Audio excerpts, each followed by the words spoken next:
Yeah.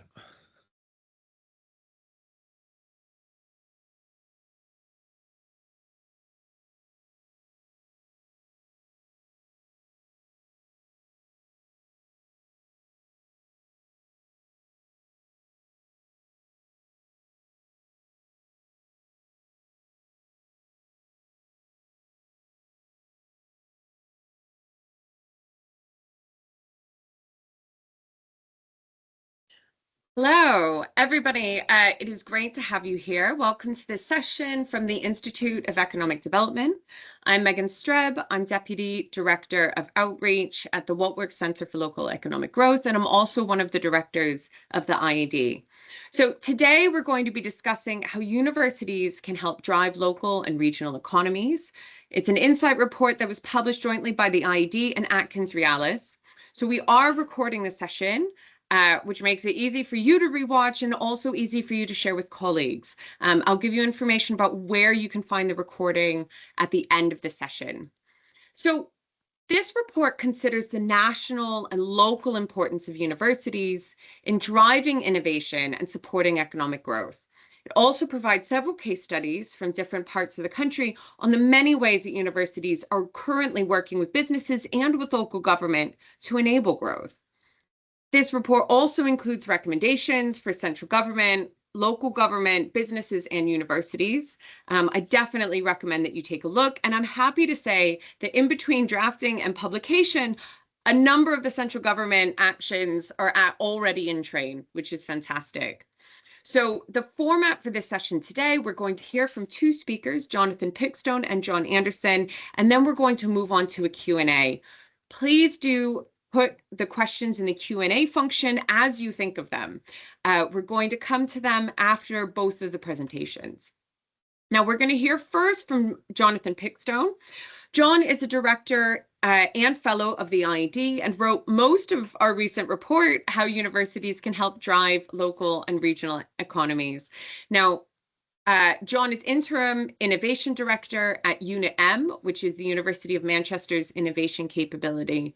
Previously, John was on the local government side as Strategic Director of Economy at Hammersmith and Fulham, and also previously Deputy Director for Regional Economic Development at the Scottish Government. John is going to be sharing a presentation and take us through some of the key learnings from this report. Right, over to you, John. Great. Thanks very much, Megan. I'm just going to get my presentation onto the screen.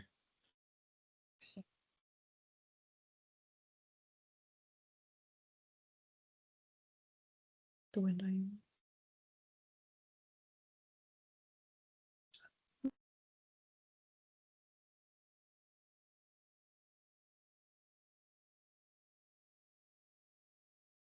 Brilliant. Can everyone see that? Can you see that, Megan? Yeah, looks great. Excellent. Well, thank you ever so much for everyone for attending today. This report, there's a substantial amount of effort in from the IED and from Atkins Realis, because we felt this was very important to grow on the IED's Grow Local, Grow National manifesto, and that strong kind of theme the IED has, that enforcing local and regional economies, has national benefit. We wanted to create synergies across the IED membership. We've recognised our membership comes from a variety of different sectors, and to help bring people together, to form good growth in local and regional economies, and to present best practice that can be shared and accelerated. So I'd really encourage people, if you are looking at the report, to look right at the end where there's a whole list of recommendations set out for how to develop innovation districts, how to develop kind of wider economic partnerships across local and regional geographies.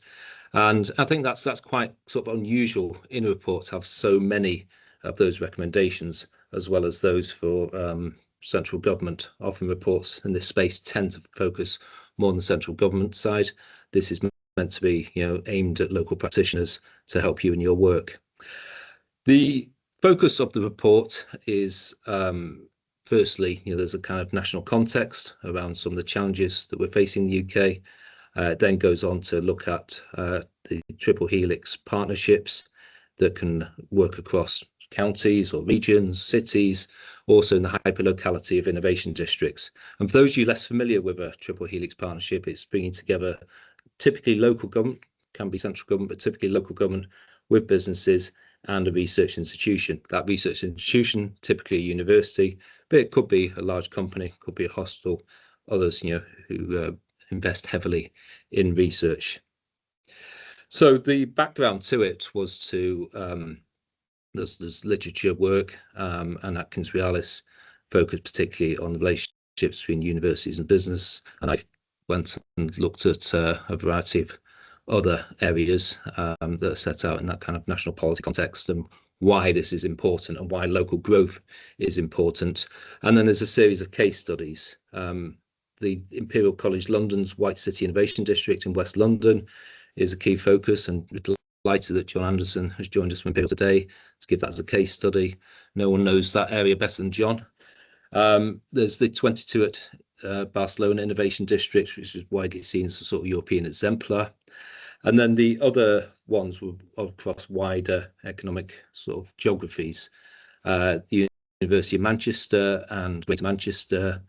I think that's really a great example, of how sustained partnership over decades can really drive a regional economy, and efforts being made to kind of increase the amount of innovation and economic growth that's less dependent on sort of physical regeneration infrastructure in the county, and also to spread growth across that city region into places that further from Manchester City Centre, such as Rochdale and the work on advanced materials there. The Edinburgh South East Scotland case study, where we spoke with at the University of Edinburgh, I think it's a really, really important example of when national government, and particularly the Scottish government, with universities, with local government, comes behind a theme. And that theme was sort of inclusive sustained growth, driven by the city deal of 1.33 billion that the region received. But rather than a sort of typical government, central government kind of programme management approach of looking at delivery, risks, spend, inclusion and targets around inclusion were deep rooted, and that really brought different institutions together across that city region geography, helping to really spread the benefits of the projects, align the projects together, and also sort of maximise outcomes for each project. The focus today is on innovation districts, and I'll use Barcelona as an example. As I said, John Anderson's kindly joined us from Imperial, but I will talk through the University of Lincoln example, just to give a bit of balance and insight into the other side of the report on these sort of wider economic partnerships. And the other two in the report were Teesside, and who've done a lot of work on supporting digital industries, and Yorkshire Universities, which is a partnership across Yorkshire, as it says on the tin.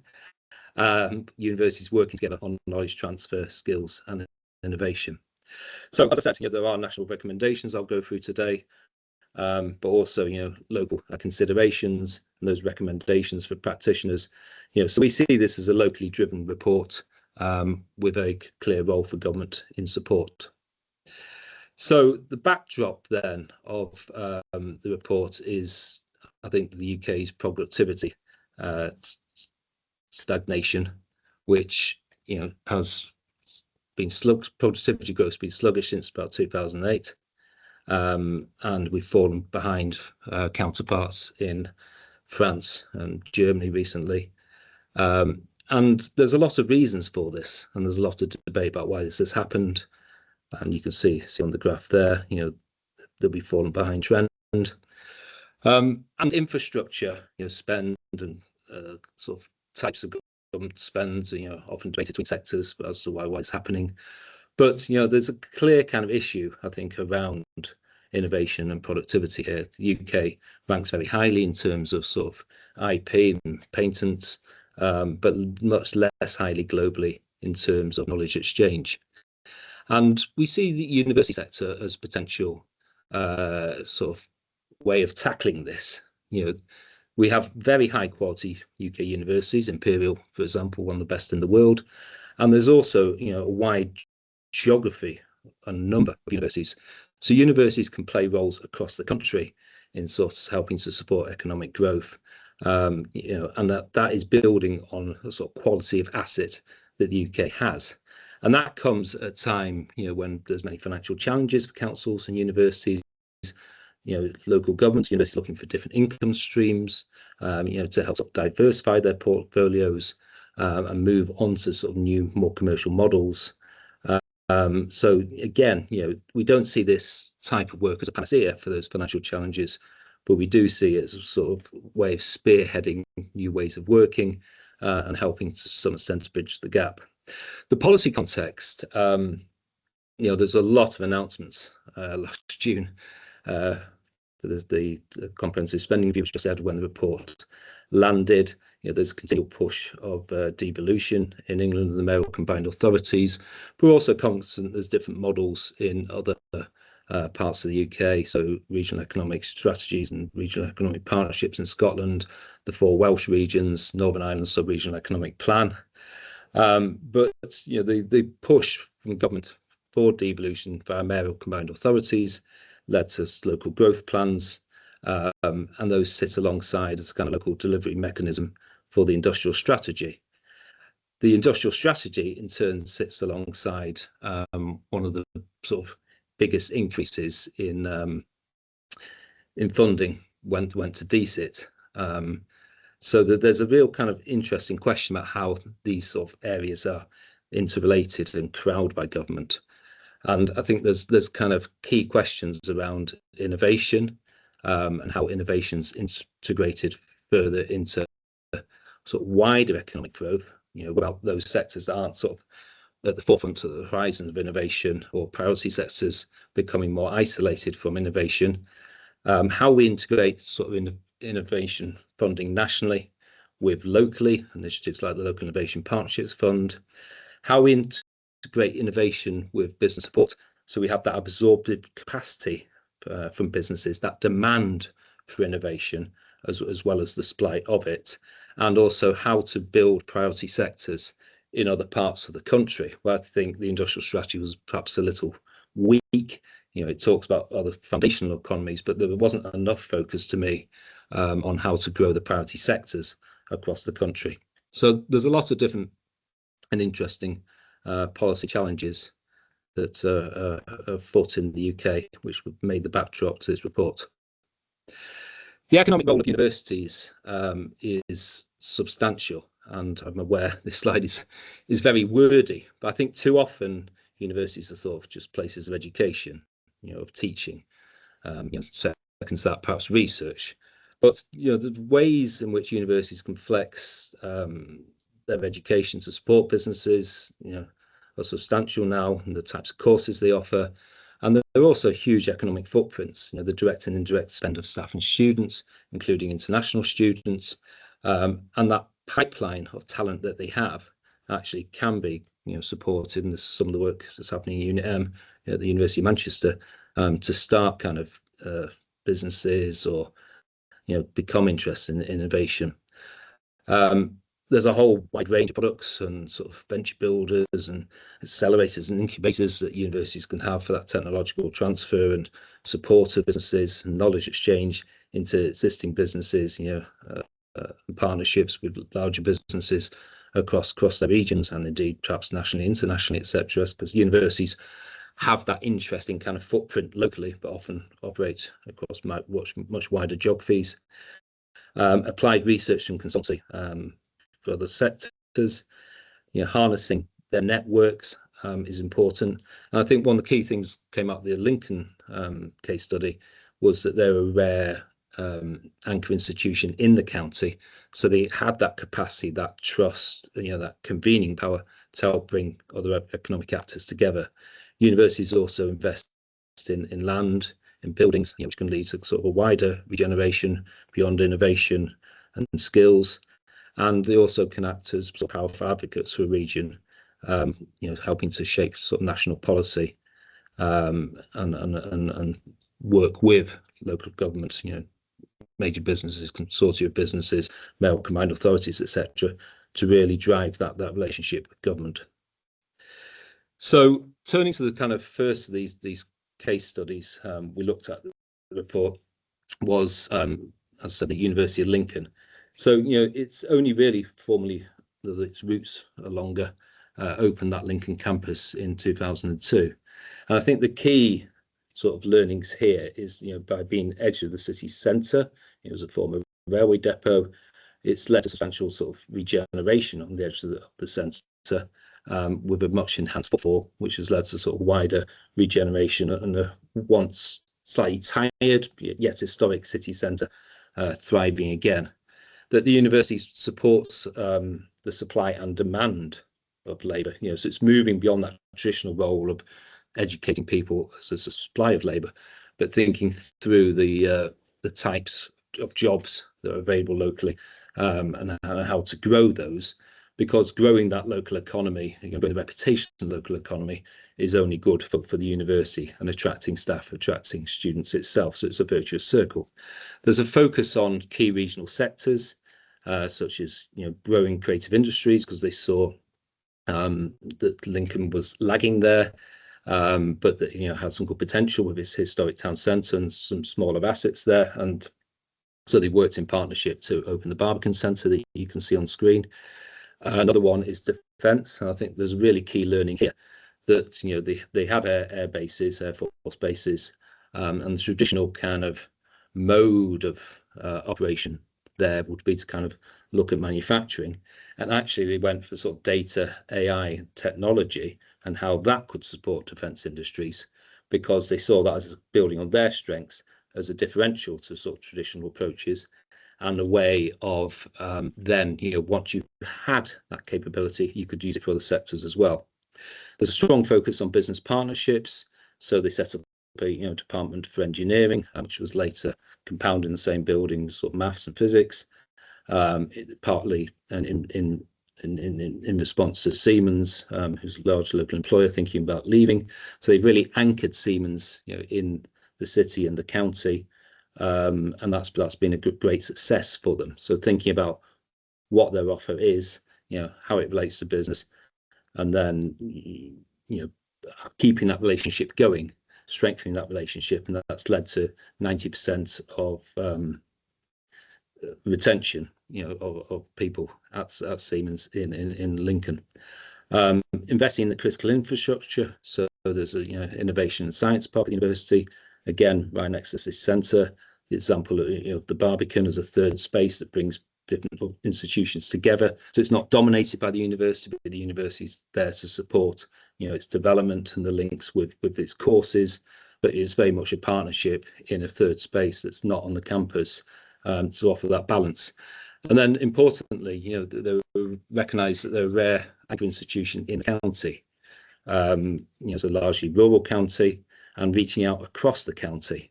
So, for instance, with arts programs in Boston, there's an Institute of Technology expansion into Scunthorpe, National Centre for Food Manufacturing, Holbeach. So, bringing the university and the benefits of the university in a variety of ways into different towns, and in often quite rural areas across the county. So the findings then from the place partnership work, which I'll go through before we get to innovation districts. So, we looked at these sort of triple, quadruple helix models across wider geographies. And sorry, I should have explained earlier that your quadruple aspect is the idea in the theory, when you add in the local community to the triple helix, which can help sort of better embed inclusive outcomes. That these partnerships must demonstrate sort of focus and coherence to business and to government. So to build confidence in the area, be accessible to local businesses, be a single point of contact if the sort of institutional architecture of an area is complex, help to create inward investment, supports inclusion and sustainability, think about how from the off, have those as key goals, have them as key performance indicators, so success is measured around them.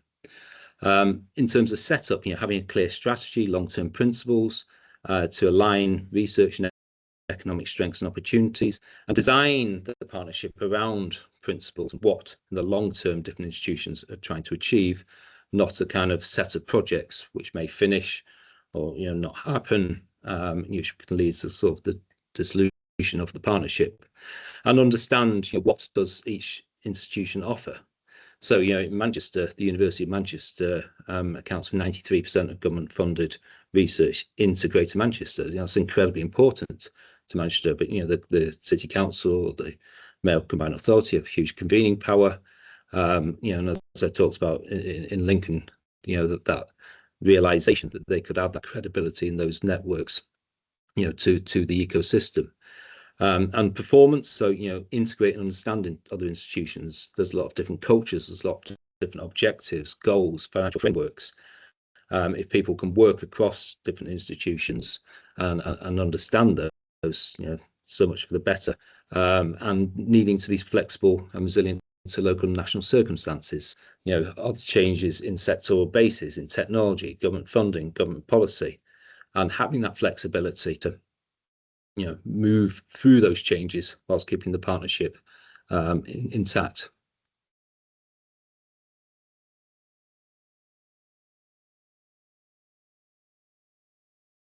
So in terms of innovation districts, the White City Innovation District in West London is a central cluster of life and health sciences, tech and creative industries, which was formed in partnerships that John's going to talk through. And the other example in the report is from Barcelona, the 22 Innovation District. So this was a response in Barcelona where, since the sort of advent of democracy in local government in the post-Franco era in the 70s, there had been quite a high drive and focus on economic growth, but deindustrialization continued into the 80s. So there were challenges there, and attracting the Olympics was a big success for them. But post Olympics and that sort of infrastructure blend and that raise of profile, there were questions there around what to do and what their tax should be. So there's this 1998 plan for an innovation district that had been some years sort of in the gestation. And what happened first there was to sort of focus on what they could do. The public realm, the infrastructure, what was in control of local government, moving some public sector bodies and some universities into the space to start a cluster. And for those of you less familiar, this is a kind of post-industrial neighborhood, which is quite close to the city centre of Barcelona, on that sort of traditional sort of grid pattern that they operate in. That was a starting point. Then there's the development of a development agency with networking research, education, and knowledge transfer, and to promote Barcelona internationally, whilst the City Council continues to lead on physical regeneration. So there's a clear delineation of responsibilities here, which was important, as well as the At22 Association having a really strong triple helix leadership with transparent government and member buy-in. And then in terms of what we can learn from Barcelona, so I'm just struggling with the slide. But as well as that governance, that triple helix work, that clear delineation, they've also put great emphasis on sort of demand generation, and they see this as the fourth helix. So there are businesses who are trying to enter markets.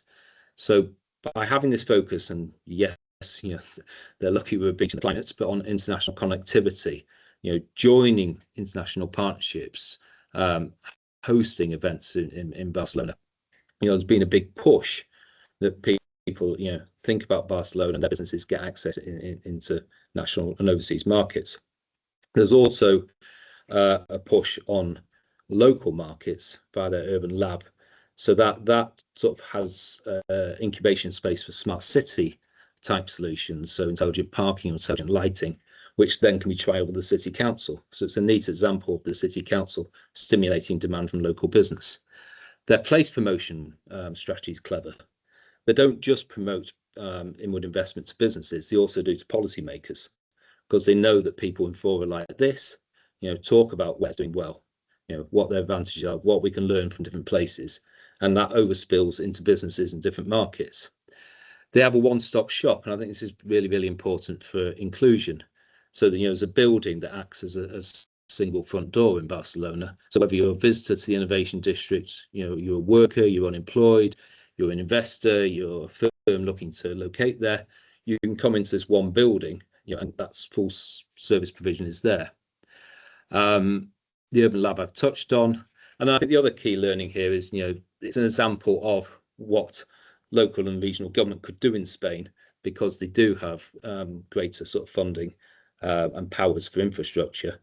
But nonetheless, the model, is retained and helpful for the UK. That just probably requires greater interaction with central governments to achieve it. So in terms of some of our kind of overall findings on innovation districts, that the partnership in terms of leadership, there's a second slide in a second, that having that strong sense of direction and partnership is important, underpinned by clear governance and buy-in. Building on the strengths that your area has. What are those assets? What can be done? But being aware of wider trends, wider growth sectors. And that was very much Barcelona's approach. It was a combination of existing sectoral assets and base, and also looking at what could be grown, what was growing in the Spanish and European economies, and working out where they could fit into those growth trends. Engaging heavily with members and being aware of the different needs of different firms and different industries, fostering an environment where new clusters of economic activity can emerge. A lot of support, and I'm sure you'll hear from John on this, around supporting the research to business and business to business networks. This is really, really important sort of finding in this report, that I think government is too focused at present on sort of infrastructure spend, and actually we need a lot of revenue spend, to build networks and build those different touch points in an economic ecosystem. Leadership and innovation could also, place market, promote, attract occupiers and investors, but making sure that those reinforce the innovation district and don't sort of overly dilute it. There's a tension there, of course, between growth and focus potentially, but I think it can be done well. Engaging government in terms of policy and funding, and then town planning and in public realm is really, really important. And again, Barcelona's had that focus on it and building an innovation district within a neighbourhood. And White City, there's been a lot of work to open up the innovation district towards areas of social housing and other residential areas, to really build that integrated, thriving community. And again, encouraging sustainability and social economic inclusion as a suite of KPIs from the start. So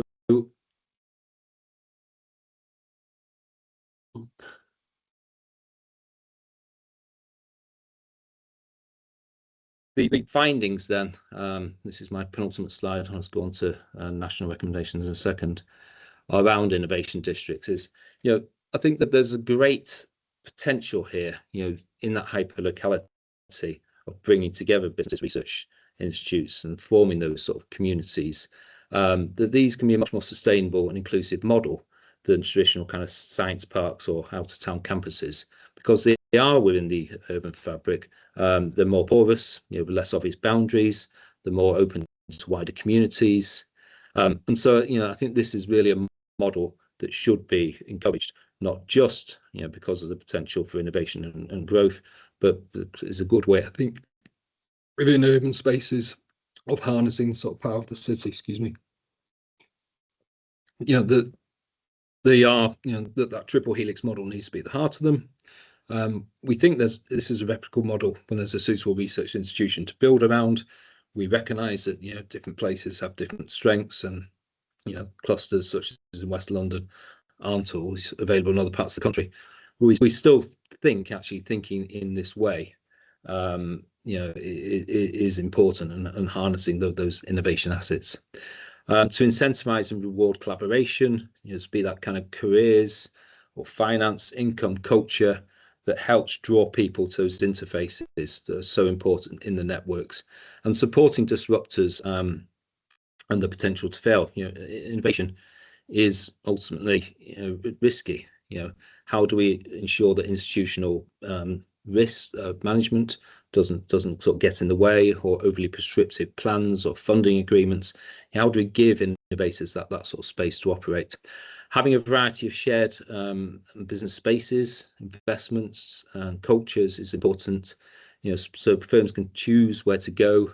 Perhaps with different sort of management teams, or different clusters, or different ways of working, different ways of leasing business space, having social spaces, shared third spaces, and access to advice, experience, on how to scale, adopt tech, export, and having a lot of kind of support for networks and partnerships, especially across institutions. So have that administrative backing, that helps people focus on their jobs and focus on the high value interactions, with a lot of events, and it's well promoted. So again, these sort of come down to revenue funding and institutions investing at the boundaries of their work and where they interface with other institutions. So it is a model we think is really, really important, and that's not to downplay sort of capital investment in infrastructure and economies and city regions, but we think this is a sort of vital component of components of future growth. And then there's something about land economics here, the need to think about funding, how that's prioritized, building different funding pots together, planning gain. Is the council willing to not take the maximum amount of planning gain in order to help stimulate an innovation district? How can buildings be reused? If this doesn't work, what's the plan B?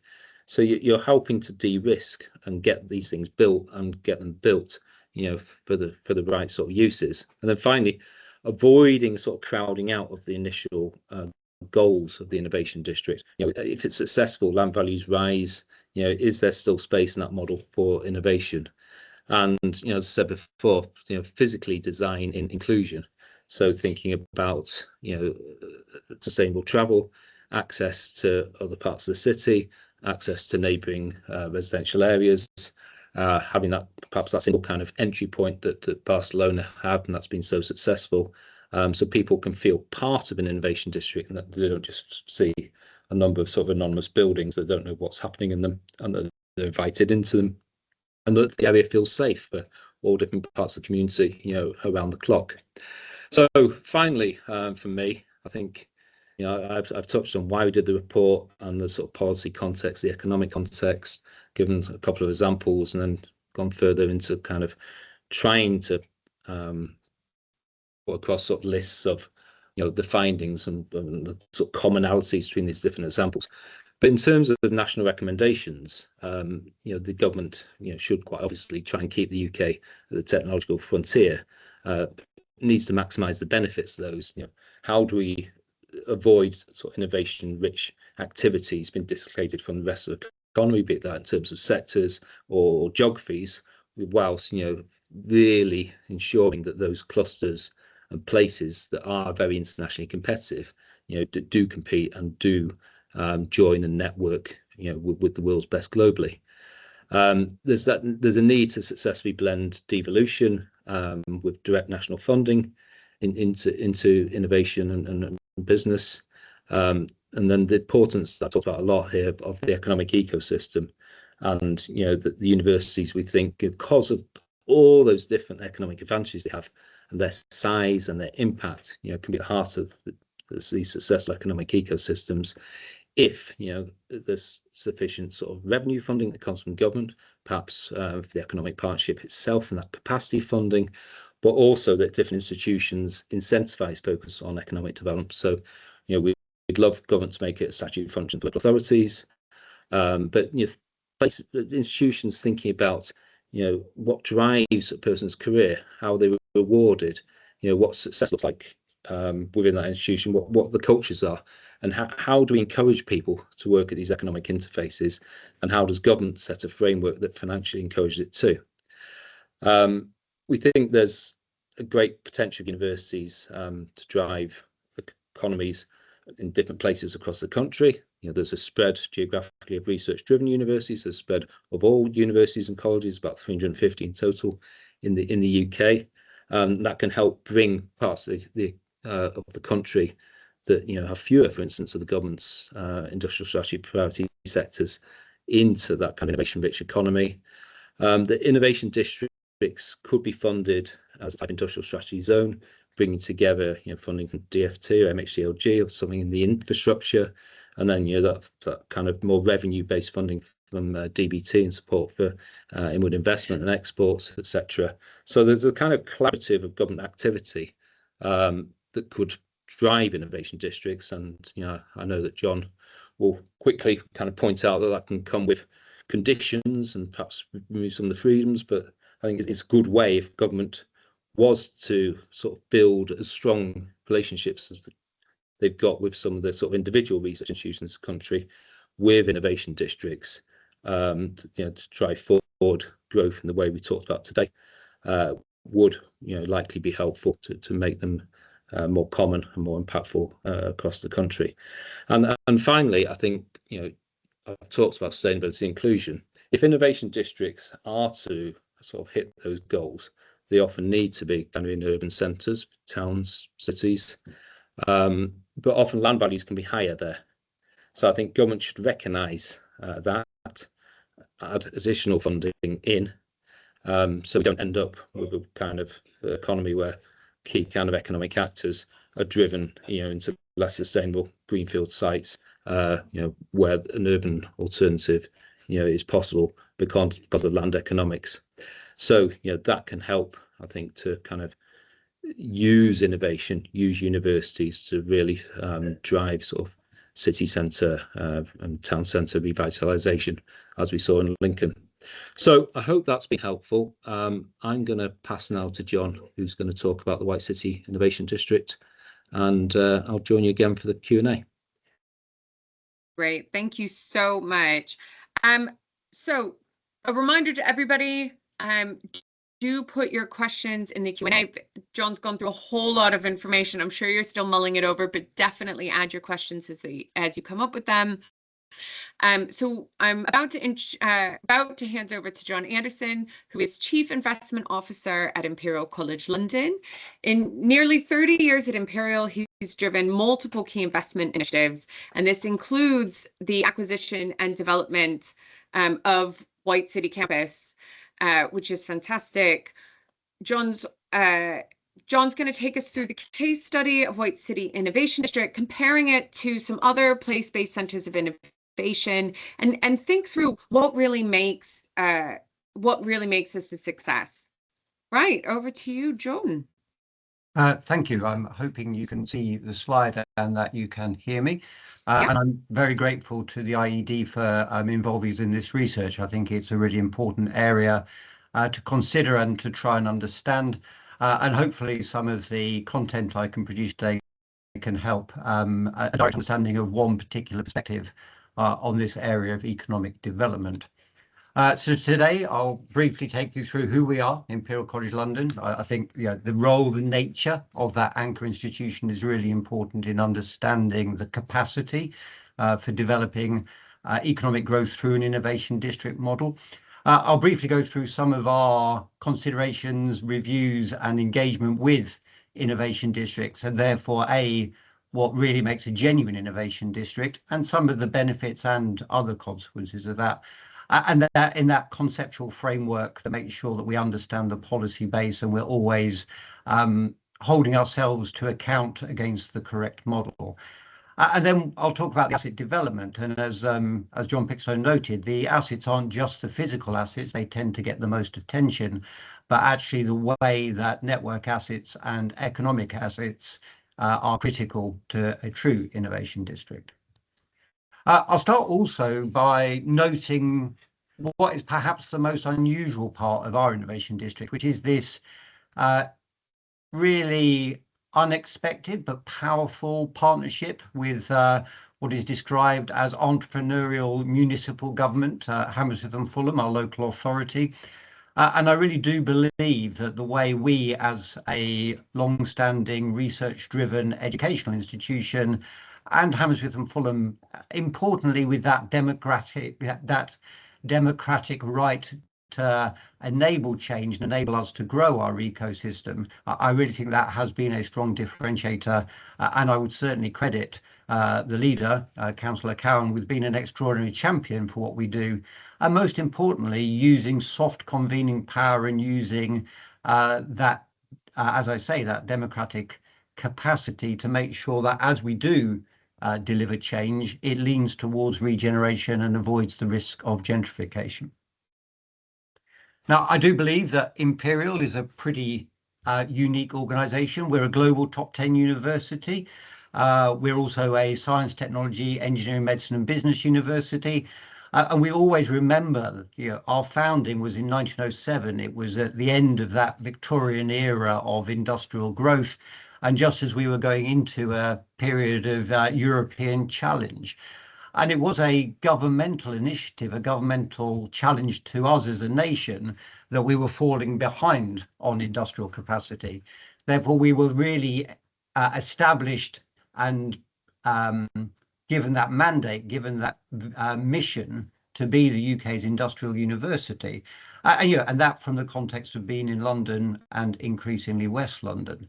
In the last couple of years, we've re-engaged with that purpose, re-engaged with that challenge, and have set out, therefore, a strategy which is, in simple terms, science for humanity. That everything we research, everything that we teach, everything that we engage with through tech transfer and translation must ultimately be for impact. And again, that's allowed us, with our basic fundamental research groups, to engage broadly, beyond government, beyond large corporates, to a much wider community. White City in particular has allowed us to engage with a number of local communities who perhaps in a London context have been left behind and not served as well as they could or should be.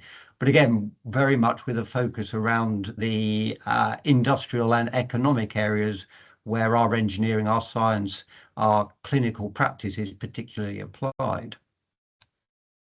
The policy base for innovation districts is remarkably settled. I think this takes us back to the work that Julie Wagner and Bruce Katz did at the Brookings Institute, which itself built on Porter's theory of clusters.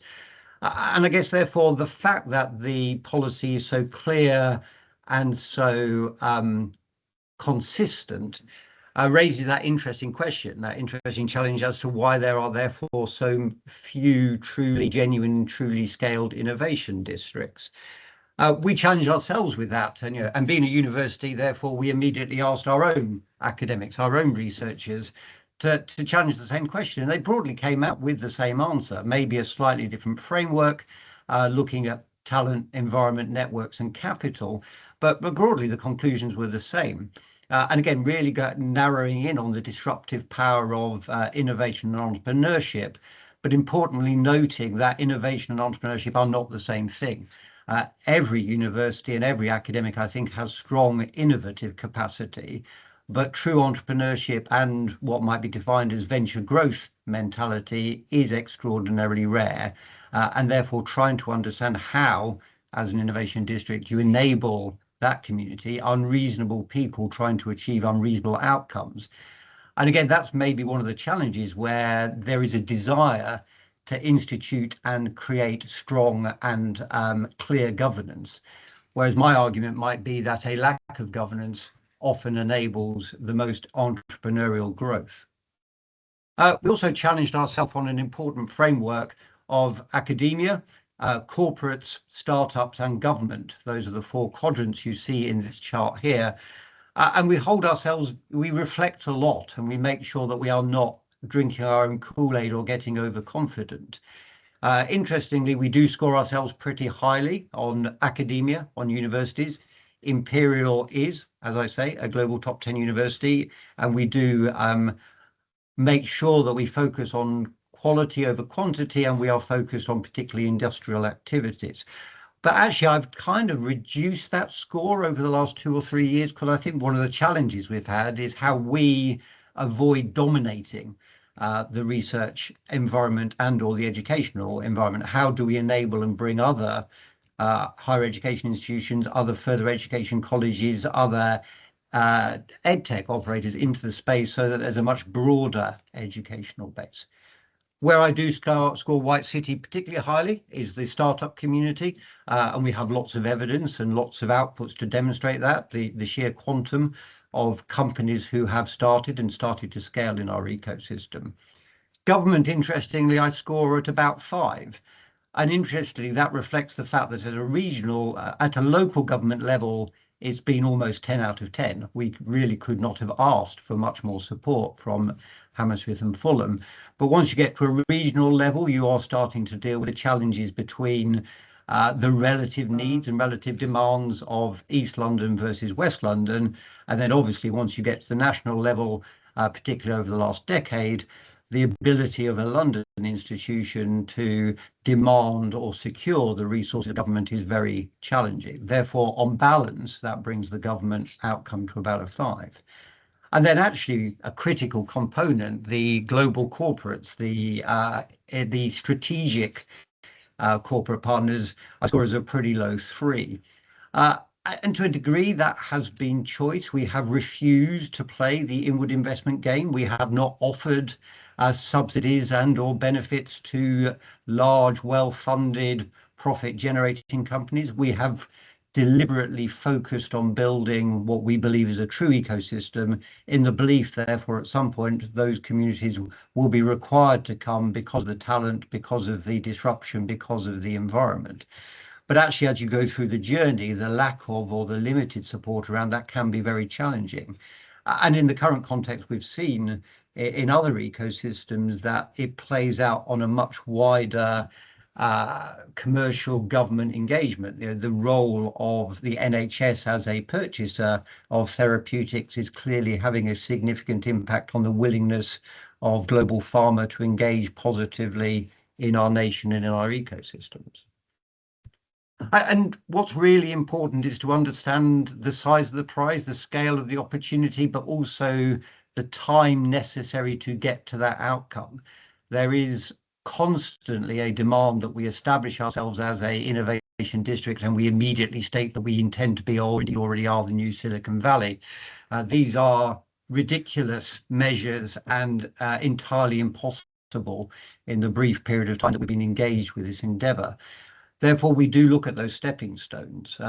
We are confident that we are beyond the hub level, about maybe 400,000 square feet with a particular and narrow focus. We probably believe now, 15 years in at White City, we've comfortably got to the Campus Plus model, but the ambition, the intention is truly to scale to an innovation district. And that takes you to the Cambridge, Massachusetts, the Kendall Square exemplar, which is extraordinary and exceptional, but has been building over at least 50 years. And those of us who follow the data know that it has not been a linear journey. There have been shifts in focus, there have been challenges, there have been failures, and there have been success over that era, even with the benefit of having MIT and Harvard on your doorstep. So our own journey is defined around the White City campus, which is about 2 or 3 miles from our original campus in South Kensington. This gives you some indication of where we are at this stage in our development. As you can see, very much a brownfield development and bringing forward a much higher density, a much greater level of development than had significantly been involved in this part of London. And generally, our experience, back to John Pickstone's comments about urban density, that density factor has been very important, and in particular postdoc density. One of the measures of success, or the measures of performance for me, is the quantum and quality of individuals with doctorates involved in the scientific process. But actually, broader than the university, we're looking to see how many of those postdocs are wearing their white coats and are in commercial laboratories and or in policy organisations and or in the corporates that we seek to surround us.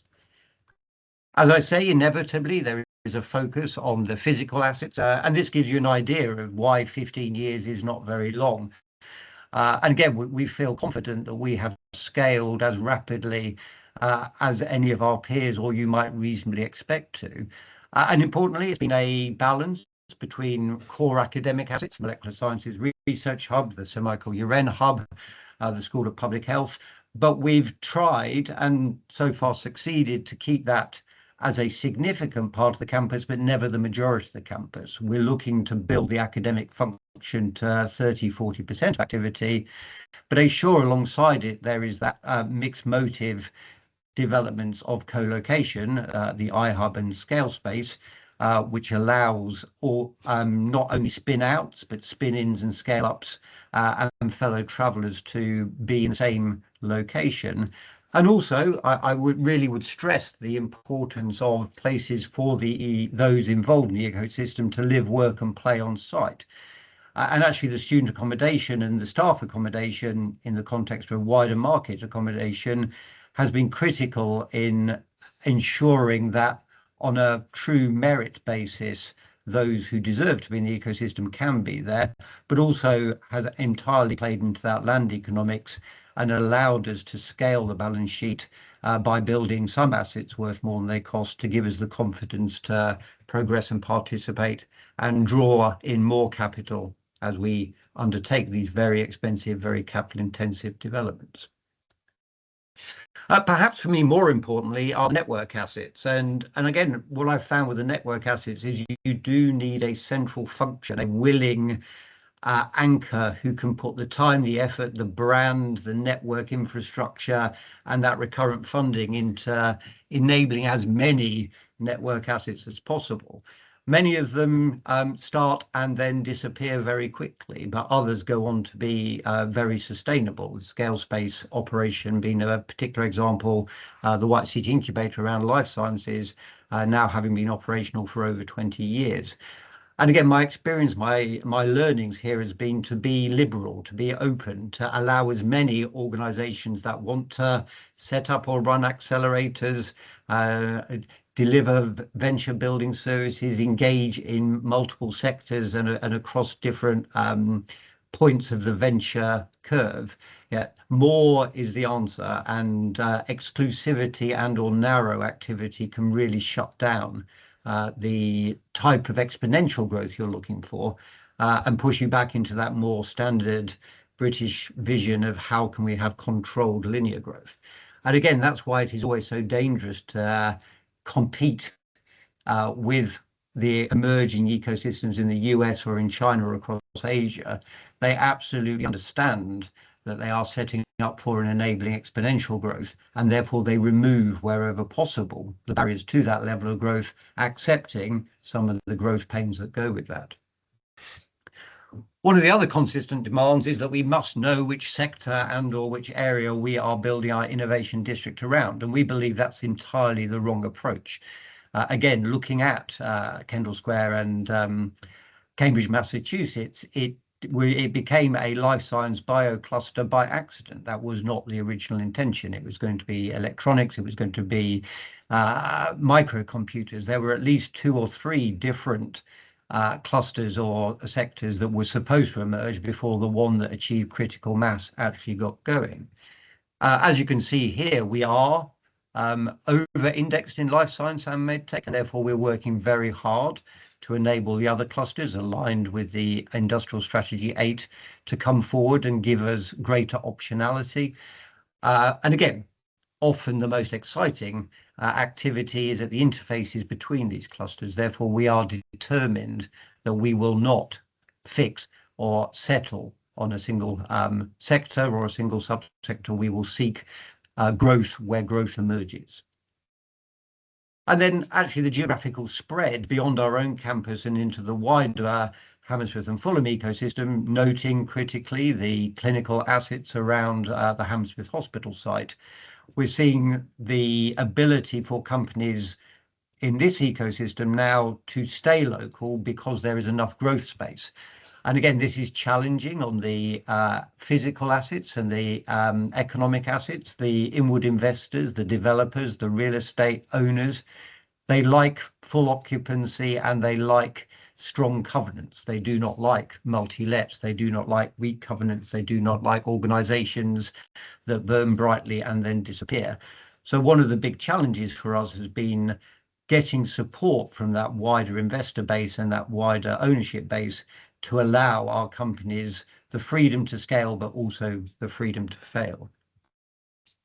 We ourselves have ensured that we have at least a decade, if not more, of growth potential. One of our most challenging experiences in and around South Kensington was as and when major joint ventures or major strategic partnerships emerged, we were unable to implement because there simply wasn't the space for those activities to develop alongside the organic growth of the university.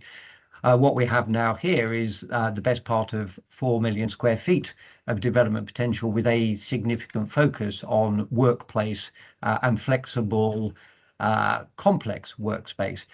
This and the ability and the willingness of our local authority to allow us sometimes to bring forward meanwhile development so that we can move rapidly and then build the occupational base before we then commit to very long-term, very significant, very expensive capital investment. Interestingly, one of my learnings is never believe the CGIs. Every innovation district comes with a CGI which promises sunlit uplands, beautiful architecture, and a perfect life. But despite that, I am closing with our CGI of where we believe the White City campus and the White City district can be within the next 10 to 15 years. We do recognise and we understand that the investment by Westfield and the creation of a retail hub here in White City has played an important role in shifting the dynamics of this as a location, hygiene factors, safety factors, wider job opportunities. And similarly, the challenge of BBC relocation actually turned into opportunity as Stanhope and a number of the overseas investors have converted what was actually quite a citadel type activity around the creative industries and the BBC into a much wider community. Hopefully that gives sufficient insight into the journey we've been on and some of the lessons. And then through the Q&A, we can engage on maybe some of the experiences around how this has or indeed has not supported inclusive growth or more regenerative activity in the context of our part of West London. Thank you so much, John. I have a ton of questions based on both of those presentations. It's really got me thinking, but that is not why we're running this webinar, right? I could probably have just a one-to-one chat with you and ask all of those questions. We are here for everybody else who has joined. Most of you are joining from places that are not London, are not Barcelona, right? So I'm really keen to find out, what are the questions that you've got about what this means for you, what this means for you, kind of thinking about how your place relates to universities, how your place thinks about innovation more broadly, about skills more broadly, so please do ask those questions, and we'll be coming to those over the course of the next half hour, but I will start with one of mine. And I think I want to, I think it's really interesting, that point about White City being unwilling to subsidize, right? So at What Works Growth, we are always very, very concerned about dead weight and about additionality, right? And where would some of this stuff happen anyway? And this is going to look different in different places, right? So I think it's interesting to kind of think about that point about, when does local government intervene? When we're thinking about maybe outside of the London context. Either of you want to have a go at that one? I mean, it's something I constantly reflect on there. Given where White City sits, we're Zone 2 London, we're right on the edge of Notting Hill, Bayswater, Holland Park, some of the most expensive real estate in the world, with a very global community of private equity managers, bankers, etc., etc. And everything I have seen looking at comparators, and I look at the way Columbia moved into Harlem, I look at the effect that over a long enough period University of London, UCL, had on Bloomsbury. Universities tend to support and enable gentrification rather than regeneration. And this is something we experience ourselves in South Kensington, and therefore we are at least aware of it. And I think there was something very powerful about the White City estate being absolutely adjacent to our emerging ecosystem. You could not avoid the reality of one of the UK's largest social housing environments, with a mixed community of fourth or fifth generation, many not in education or employment, feeling that the London story had missed them out. And an ever-changing global diaspora of refugees coming in through White City because it was an accessible location. And I think what surprised me most was our own community, our academics, our students, and those that allow us to do the amazing research and amazing translation. And they really welcomed that juxtaposition, and they really did reach out. And we found Professor Dorman in particular forced us to face up to that and not be an ivory tower, not be a glass door, be much more permeable, much more open. And one of my favourite outcomes from the White City Innovation is a really small statistic, which is prior to us emerging here or setting ourselves up here, 15 years ago, there hadn't been a single application from the White City estate to Imperial College for over 25 years. So not one of those kids who were coming through an underserved community had even applied to their closest university.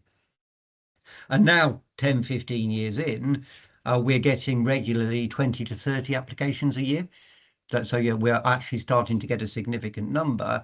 And most importantly for me, we are offering 10 to 15 places. So they're getting offers on a 2-to-1 ratio against a national average of 8-to-1. So they are being more successful in their process.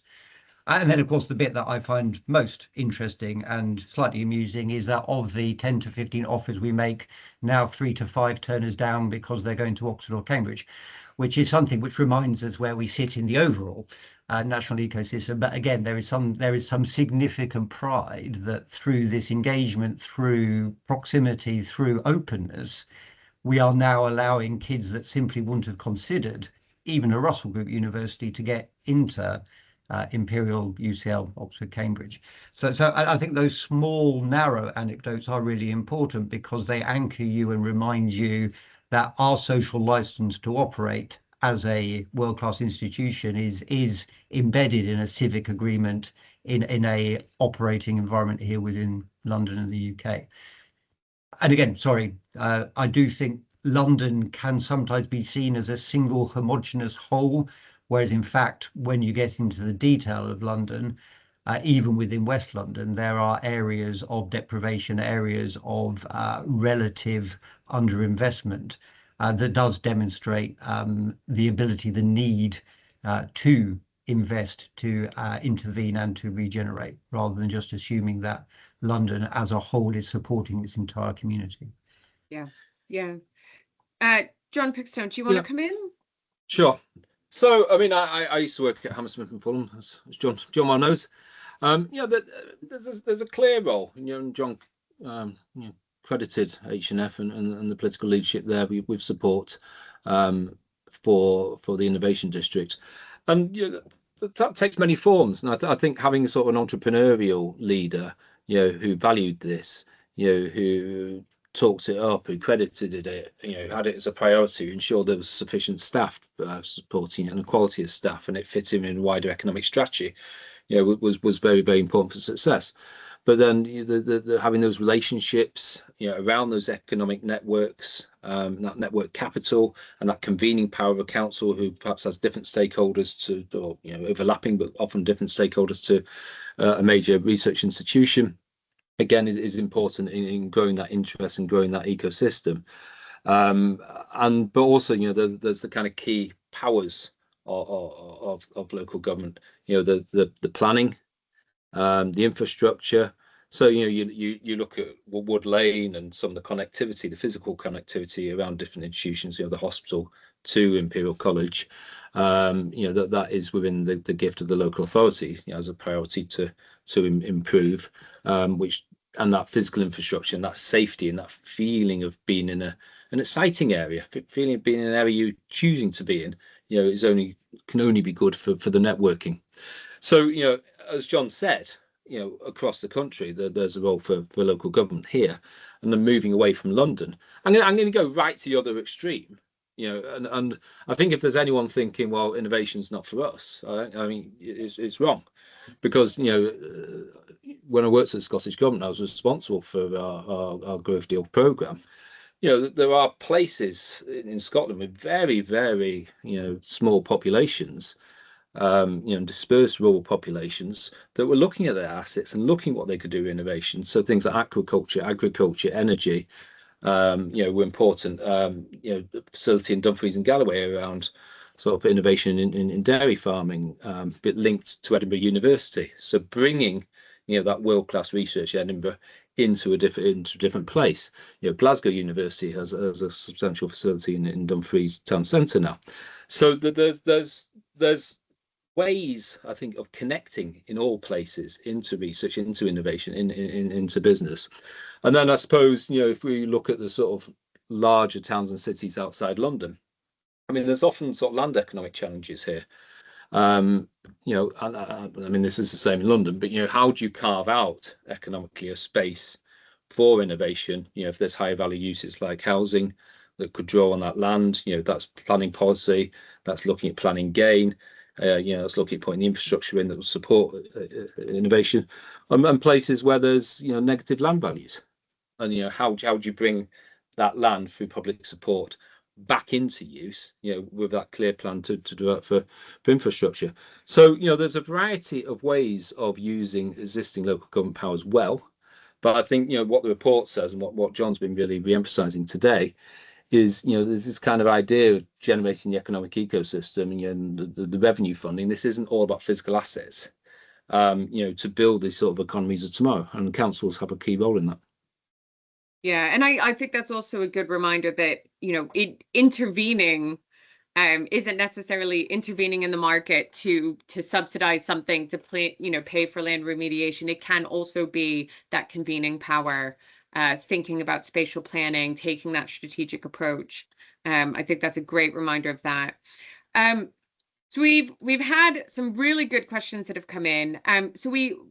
John Anderson did touch briefly on kind of that gentrification, that worry about gentrification of communities, but I think Phil's question kind of touches almost on gentrification of businesses, right? So thinking about what is that balance to be struck between new entrepreneurs kind of bringing in that inward investment with existing businesses, so how do we get more innovation in the existing businesses that make up a local economy, and what's that role for universities in playing a part in that?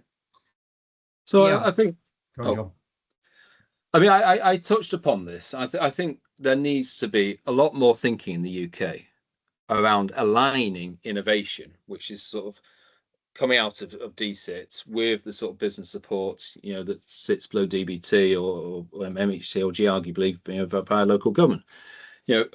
If there's not an absorptive capacity within businesses for innovation, then the innovation, you're right, will benefit kind of newcomers and a small elite of businesses. So there's something about funding to grow that and to kind of intake technology, but there's also a lot about relationships. Universities are really, really complex places to navigate. There's a lot of faculties and departments and people, and even working in one, and previously with others.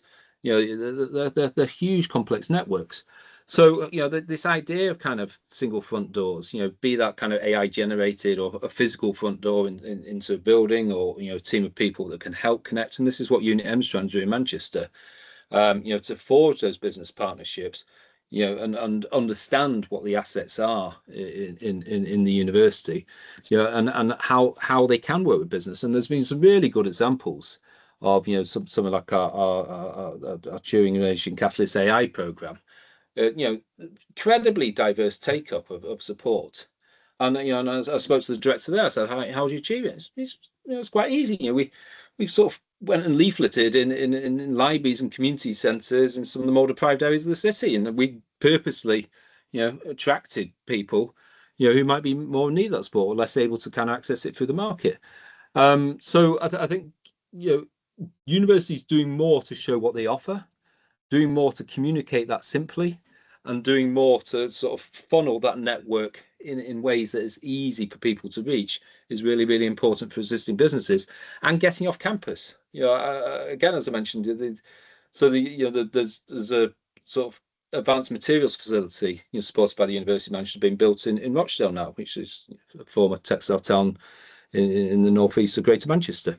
So that's great that the University of Manchester is thinking across the city region, and that can hopefully, with the work of the Combined Authority and the Rochdale Development Agency, really catalyse business growth there to help spread opportunity across Greater Manchester, so we're not reliant on people having to commute into the city centre, to access employment. Yeah, John. Yeah, very quickly. So, and this really is one of my biggest messages: there is no growth without growing pains.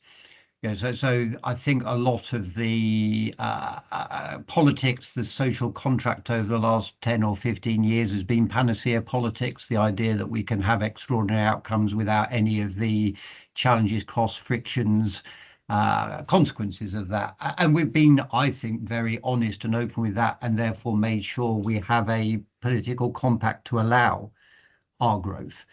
But the reality is that the urgent, aggressive, innovative, disruptive growth comes from founders, venture capital funded investors, and really quite determined, quite globalized, quite driven organizations. And that will drive wealth. Yeah, that will drive wealth into the hands of the few. And yeah, as that happens, we need to believe and we need to challenge the equitable share of that wealth. But again, our model is let's get the growth and let's have that wealth to tax rather than believing or hoping that you can pre-tax it. And again, that's not necessarily comfortable. That doesn't fit neatly with the idea that we can or we should simply have smooth progress. There can't be smooth progress. But if you are going to choose growth, then you have to accept the growing pains. And it's perfectly legitimate not to choose growth, but then you've got to work out a very different operating environment where we are consolidating and compromising rather than seeking all the benefits that are deemed to come with growth. Yeah, I think that's an interesting, thinking about that framing and what are the outcomes that we're actually trying to achieve, I think is always a good reminder when we're looking at this. I think one of the other things, just to add to this on how do we support those existing businesses, that point about Kendall Square, not focusing in on one sector. Actually, it's about that co-location of skilled people in a place.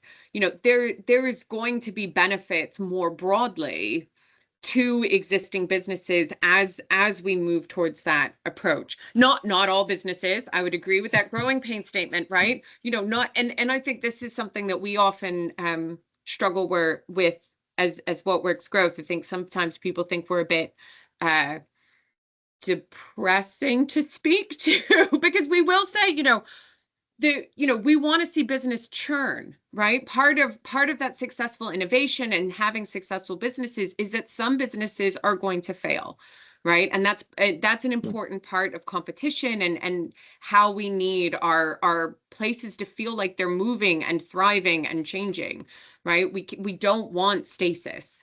And I think that can be difficult at times. So a safe environment that enables fast failure and ensures that the talent who failed immediately step into a new opportunity. That's fundamental. Because again, otherwise we've got zombie companies which are tying up capital, they're tying up jobs, they're tying up people. And again, the UK, in my opinion, the UK ethos is very negative around bankruptcy, around insolvency, around failure. But without that, you are not taking enough risk. If you are not exposing your startup or your scale up to that level of failure, you are not going to achieve the unicorn status or whatever measure of perceived success, and therefore become an employer of hundreds and or thousands of people. But then the skills agenda absolutely comes into it. And this is one of the areas where having an elite university like Imperial can actually be a double-edged sword. We are not well placed to help the 16 to 18 agenda or the further education agenda to enable those that might otherwise be excluded from this growth to develop the skills, AI skills, compute skills, lab skills. And we have seen through austerity that the further education function that absolutely could and should have been delivering it has absolutely, and yet decimated doesn't begin to describe how limited that's become. So we have determinedly tried to stay in our lane. We do not want to or believe we should step into that space. But then our job is with local government, with regional government, to ensure that it is high on the agenda and it gets more of the limited discretionary funding that does become available, sometimes at our own cost because we won't then get that state support. But again, Yeah. state support comes with a lot of limitations. But there are, I mean, I didn't touch on it here because the report's large and my presentation was dense as it was. But I mean, there's a really good example in it, because the focus wasn't on skills, but we touched on it in the report around South Bank University, who recognised that there's a kind of career path to university typically kind of goes through A levels. I know we've now the advent of T levels, but other people in doing other qualifications were less sure about kind of how qualification one led to two, eventually to a degree. And so a lot of people kind of hit buffers and fell out of education that actually, had every potential of going to a degree. So that they really integrated the kind of FE and HE offers around South Bank University, to great success, and including kind of working with local government and business around that offer. And then, to give another example, in Scotland, those projects we fund in at Dundee, looking at sort of biotech centre, and again, the kind of classic central government funding is, how many jobs will this create and what will it do for the economy? But there's a danger, I think, with universities. You're employing some highly skilled people who can kind of move into a city and then move out for the next job. What does it do for that local economy? And there's something here around life sciences. Most jobs don't require a degree, I think, right in saying in life sciences. There's a lot of other jobs there. But thinking about contracts for local businesses, not just in the build, but beyond, links to the sixth form, hosting trade fairs, advertising local businesses using the university's networks. So there's a lot of other sort of economic elements that could be built into this, as well as that kind of core focus on biotech.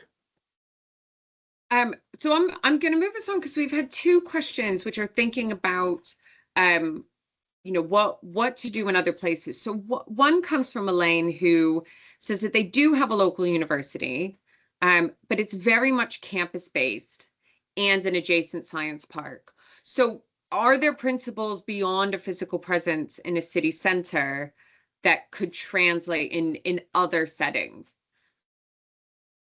So I will answer from my perspective, and I think all the trends, all the evidence pushes towards innovation entrepreneurship being a dense urban activity.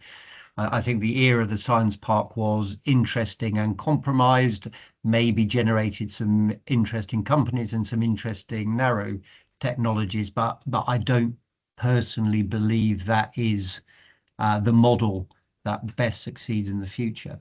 And then that pushes you into brownfield challenges. It pushes you into architectural civic challenges. But so for me, the seeds, and again, using the existing asset base, many of these startup companies and scale-up companies just want space. They want simple, affordable, flexible space. And therefore, actually, glass and steel in a very shiny environment can be the worst outcome for them. So one of the founding assets of White City was something called the Ugly Campus, UGLI. And this was just a repurposing of some BBC admin buildings. And it really was localized, dense, urban, right by the transport connectivity, and differentiated by affordability and flexibility, not by architectural merit. Which I think, that flexible, inexpensive. It may be, Elaine, that within the local authority area, you do have some more urban spaces that would be suitable for that. Thinking about maybe near train stations, making the most of those networks you do have. And, can that then be the next step for the university? I mean, to me, I don't know where the example is, but I mean, this idea of kind of university campus science park that's separate. I mean, to me, I think a lot of this idea is about hyperlocality and intense kind of connectivity, and identifying, what the kind of science technology or, other assets the university might have, that have the sort of technological potentials to sort of support and spin up businesses and have those partnerships, but also, where people are interested in doing so. And I think, White City shows very well, there's a lot of it related to human capital. And so actually trying to integrate these two spaces better, to get those connections, be the purposeful serendipitous, that kind of helps drive forward the ecosystem. Right. I'm going to move us on because I want to finish 5 minutes early so that people have a break before whatever they need to do next. And this is another question, again, thinking about places without universities, right? So Eloise asks, what is the starting point for a local authority that does not have a university locally? How can they think about making the most of maybe universities further afield, or other options to kind of think about some of the components that we've been talking about that really make this strong? So obviously it is difficult for me to imagine a world without a university. This is where I have been involved for a long time. But actually, there is a lot of data that shows that what matters is that you have a knowledge-intensive anchor rather than necessarily in the form of a higher education institution. And that can be one of the most significant corporates. If you've got a corporate who actually dominates the operating environment and ideally with an R&D environment, even though it might be uncomfortable, they can certainly anchor an ecosystem.